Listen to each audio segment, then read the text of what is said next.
फूले हिमालय तो दूस फूल काशी में होए ललना तीसर फूलवा फूले लयला सत गौरा जी के आचार हो। एक फूल फूले हिमालय दूसर फूल काशी दूसर फूल काशी नु होए ललना तीसर फूल फूले कायला सत गौरा जी के आचार हो। ए ललना तीसर फूलवा फूले गायला सत गौरा जी के आचार हो। तीनों फूलवा जे पैती त शिव पर चढ़ाई ती त शिव पर चढ़ाई तीनु हो। इहो तीनों फूलवा जे पैती त शिव पर चढ़ाई तीनु हो। ललना निहुरी निहुरी पैया लगती मंगना कुछु मंगती नु हो। ए ललना निहुरी निहुरी पैया लड़ती मंगना कुछु मंगती नु हो। एक फूल फूले लई माल दूसर फूल काशी दूसर फूल काशी में होए ललना तीसर फूलवा फूल कायला सत गौरा जी के आचार हो।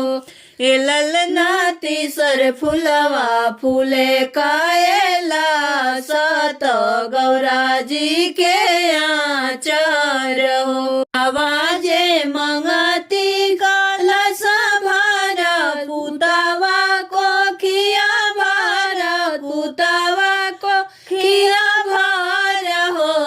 ललना मंगती जे दुई रे लालनवा आंगन बीचे खेलते नु हो।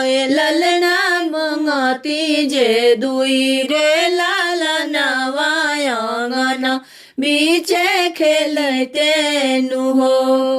पूत पवनी जे कार्तिक दूसरे में धिया मानु हो रे में धिया मानु हो।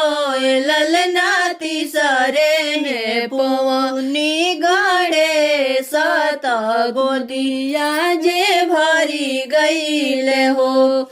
एक पुत्र पवनी जे कार्तिक दूसरे में धिया पानी दूसरे में धिया पानी हो। ललना तीसरे में पानी गड़े सत गोदी मोरे भरी गईले हो। ए ललना तीसरे में पवनी गड़े सत गोदी मोरा भरी गईले हो। एक फूल फूले हिमालय दूसर फूल काशी दूसर फूल काशी में होए ललना तीसर फूलवा फूले कायला सत गौरा जी के आचार हो।